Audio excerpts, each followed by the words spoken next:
At the heart of Third Space is a desire to give people a chance to learn, a chance to grow, a chance to achieve something new. We want to give young people the best possible chance to live whole and healthy lives.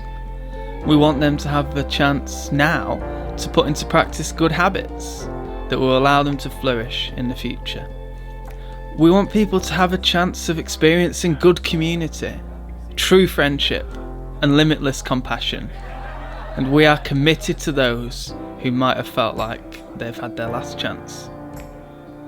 We want them to have a chance of realising their value and their potential.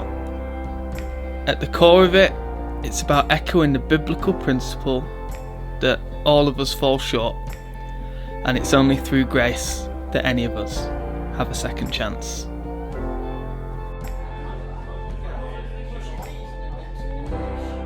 Hello and welcome to Third Space. My name is Ben and this is Kristen, and we're going to lead you through today's session on emotional well-being.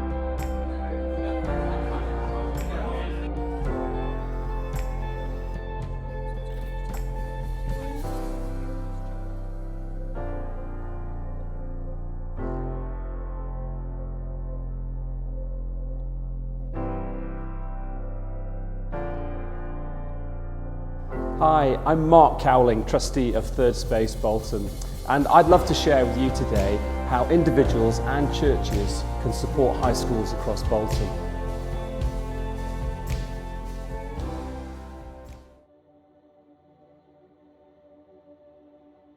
Third Space Bolton is passionate about supporting, inspiring and uniting young people in their well-being. And central to our strategy is facilitating and enabling local churches to support their local high schools. The Christian tradition encourages us to think about others, but also to be like a mother and a father to younger people. Over the next 20 minutes, we want to share with you some opportunities and resources that will support you in partnering with your local high schools to do this work. I love the phrase that the local church is the hope of the world, and I really believe that. I love the story too where Jesus goes to the woman at the well and she is thirsty, and Jesus gives her not just normal water but living water, and she's transformed by that. But what's interesting about that story to me is that Jesus is not in his own territory, he's in the woman's territory in Samaria. And he goes about it by asking her questions that reveal her deepest needs.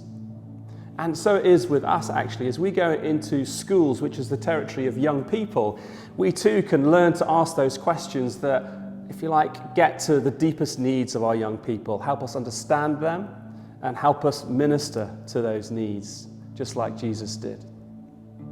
There are over 20,000 teenagers across our high schools in the borough of Bolton. And they are going through the third stage of 6 stages in the human life cycle, the one that we call adolescence. It's a time of huge emotional change, of social development, but also facing great academic pressure in those years. The challenges on young people are great, but that's never been more the case than now. And one of the reasons for that is something called experiential blindness. That means that they're navigating things for the first time, whether it's emotionally, socially, or even academically. And the need to have a coach alongside them who has the experience to give them some insight and some wisdom into navigating these issues is really important.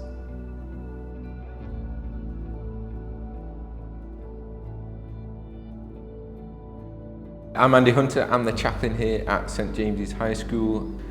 We've seen many positives through the lunch clubs. We've seen whether it's an official club or just a chaplaincy space, and giving young people that opportunity.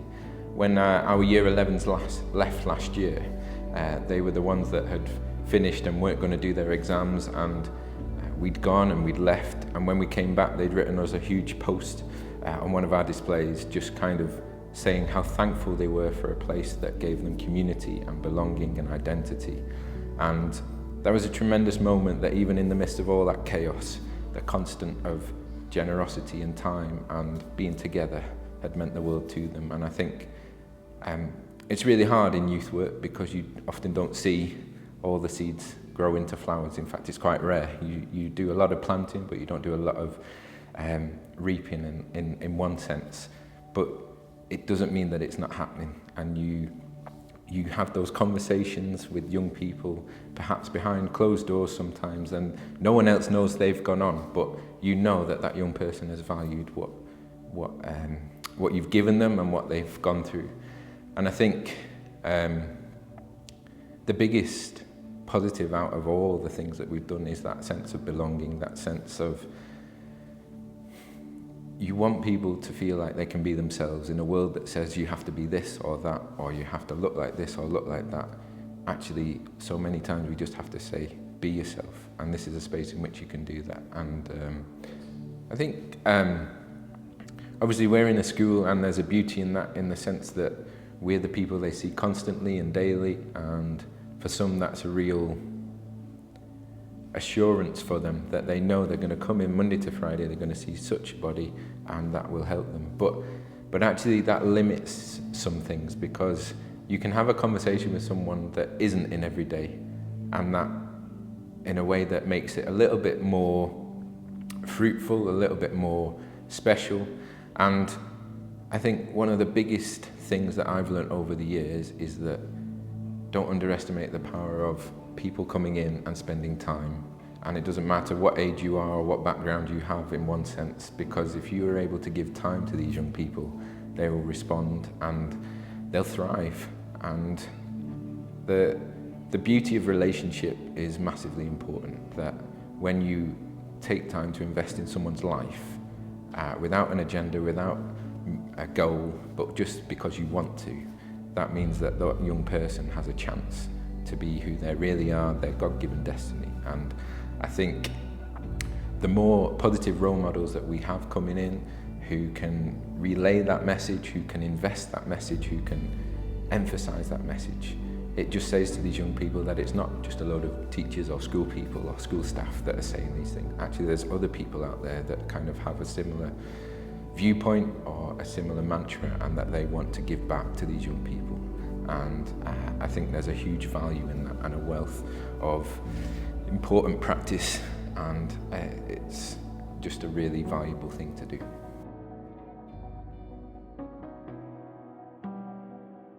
So we understand how important relationships are, and how important relationships are to develop well-being. And I want to just show you how we do that in a lunch club at high schools.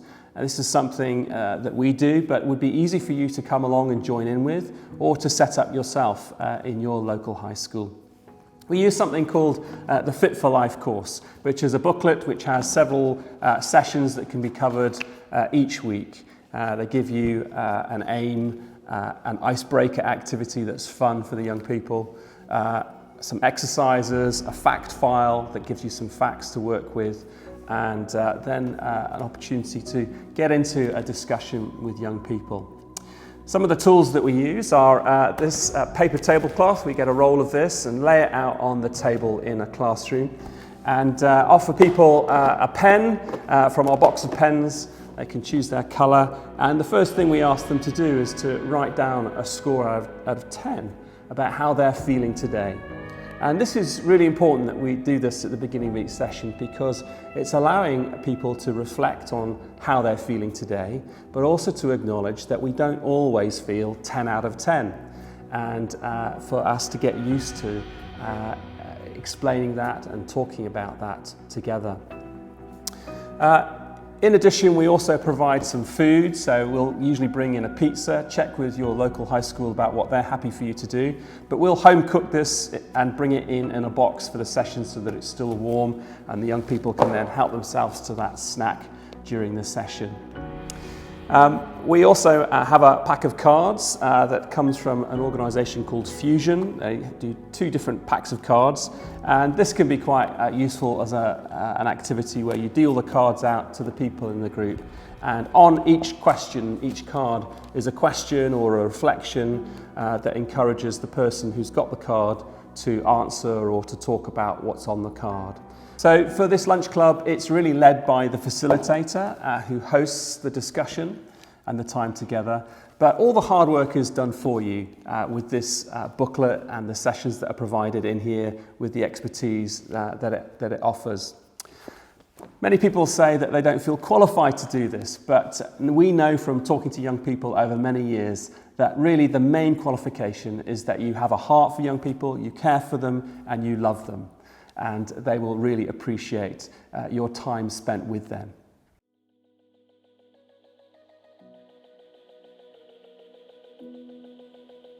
My name's Chelsea Newbury. I'm head of Year 11, but I've also taken on a bit of an additional role this year, over the last 18 months, looking at promoting positive mental health and wellbeing in pupils. I mean, I think it's really important at the moment, especially, but I think it's always been really important that we do that. I think it's becoming more and more apparent that we need to be teaching young people how to look after their mental health and wellbeing. Obviously, current climate at the moment, lots of things going on, lots of things that are being quite detrimental to young people's mental health and wellbeing. And I think it's important that we are teaching them ways in which they can self-regulate, really. That's one of the main things we do at school here. It's all about teaching pupils to self-regulate, managing their own emotions, managing their own feelings, dealing with that, learning how to respond to it, and putting coping mechanisms in place for if things do go wrong. There are lots of people who are needing sort of specialist and clinical support, and if you need that support, then that support should be made available for you. But I think it's important that we're not waiting until people get to that point before we put something in place for those adults or for those young children. It's important to do something now before they start to see these difficulties. Life isn't easy. It is a bit of a challenge. Young children don't always realise that. I think they think things are going to come really easy for them, and it's not. We have to teach them that it just doesn't work like that sometimes. So it's really important to look at it now, straight away from them being really young, so that they know how to manage their own emotions. They know how to self-regulate. So we're teaching them, well, what are the signs, what are the symptoms? Okay, if we are feeling this way, if we are worried about this, if this is how we are feeling, then this is what we can do and this is what we can put in place before we then have to seek out any specialist or clinical support. So I do think it's really important that we're doing something early, and it is that idea of educating everyone, giving every pupil the opportunity to manage their own emotions, their own feelings, their own mental health, so that they can self-regulate as they go along. And if, of course, they need additional support from that, then that's absolutely fine. But not everyone will need that additional support. Lots of people will just need the coping strategies and the mechanisms that hopefully we'll be teaching them.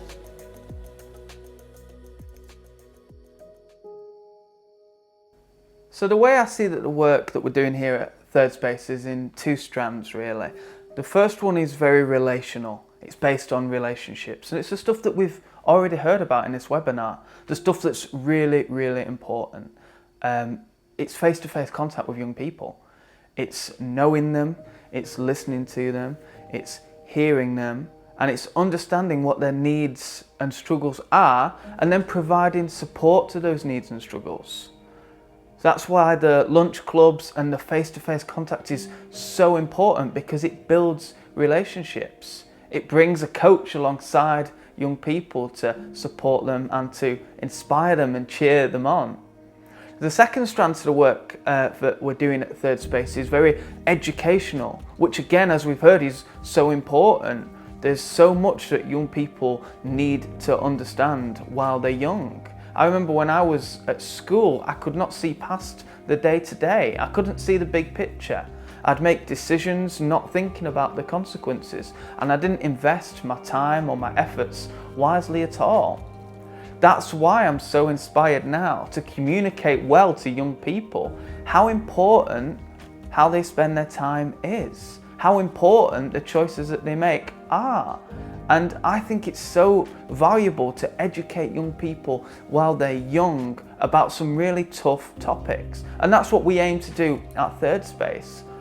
Over the past few years, we've been going into schools, leading sessions on tough topics like emotional well-being, anxiety, drugs and alcohol, pornography, consent, these topics which young people really struggle to get their heads around. Now, as well as actually going into schools and delivering these sessions ourselves, these last couple of years we've got a new project, which is where we've taken these sessions that we've crafted to go into schools with, we've picked them apart and we've turned them into video resources. One of the problems with leading a session in a school is that you can only be in one place at a time.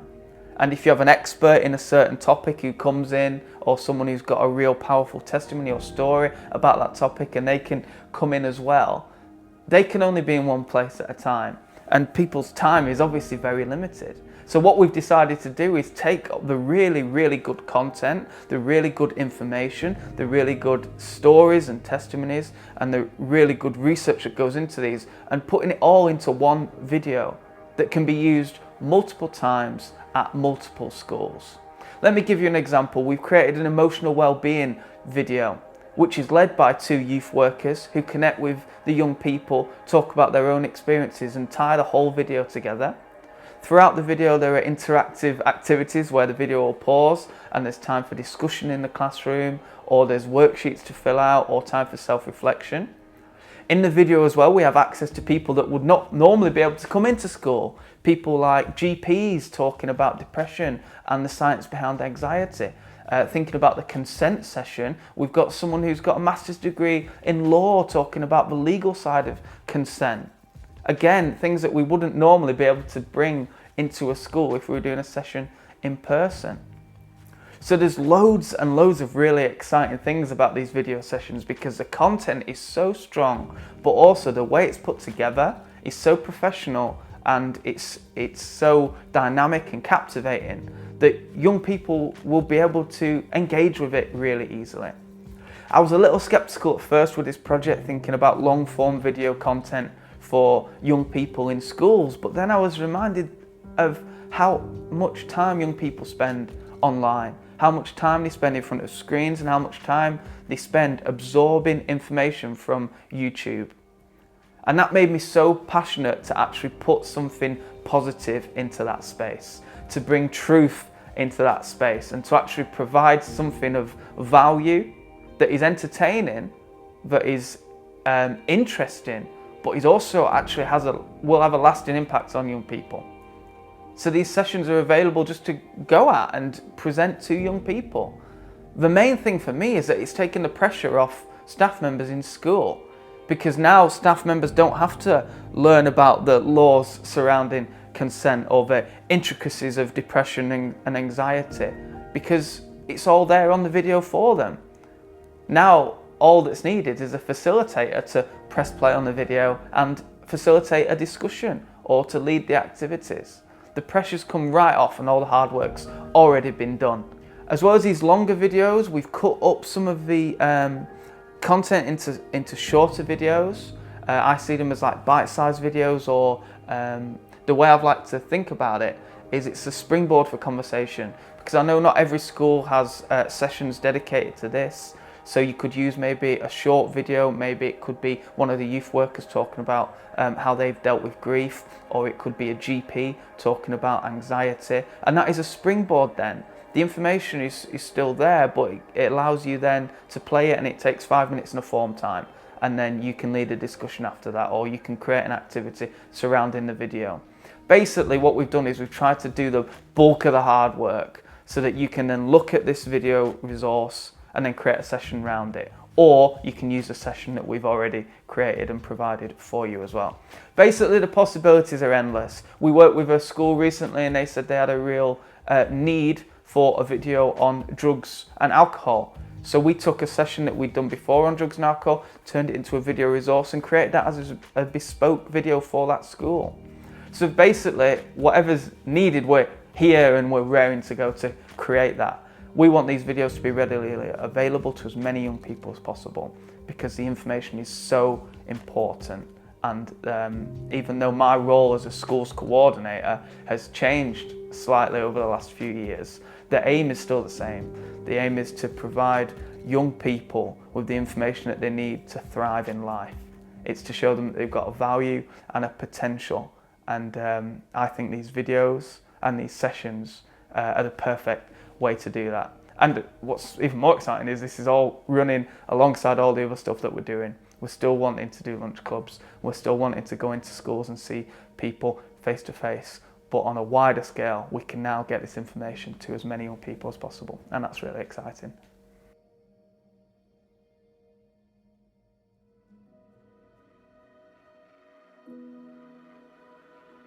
I hope you've enjoyed this webinar, and we'd love to encourage you to think about the next step. Maybe it's to get involved practically, to get involved with your local high school running lunch clubs or supporting and facilitating PHSE lessons. We'd love to hear from you. Please give us a call on our number or email us, and we'd love to discuss that further with you. Maybe you can support us prayerfully. Our work as Christians relies on prayer, and if you'd like to sign up for our prayer newsletters, that would be so appreciated. And finally, to support us financially, we'd love to continue making videos and having our schools coordinator, as well as paying for sessional workers to go into some schools to run these sessions. So if that's of interest, please get in touch and we can send you some information about how to give and support financially. Again, we just want to encourage you that this work bears incredible fruit. We've been involved with it going into schools for a number of years now, and we've seen that fruit in the young people. Also, it's supported by research that says if you have an influence on just 3% of the community and they believe in what you're doing, it will ripple out across the whole community. And we really believe that, whether it's lunch clubs or the PHSE lessons, that actually just a few people in the classes really catching hold of this can cause a big cultural change in the school. So be inspired and please join us.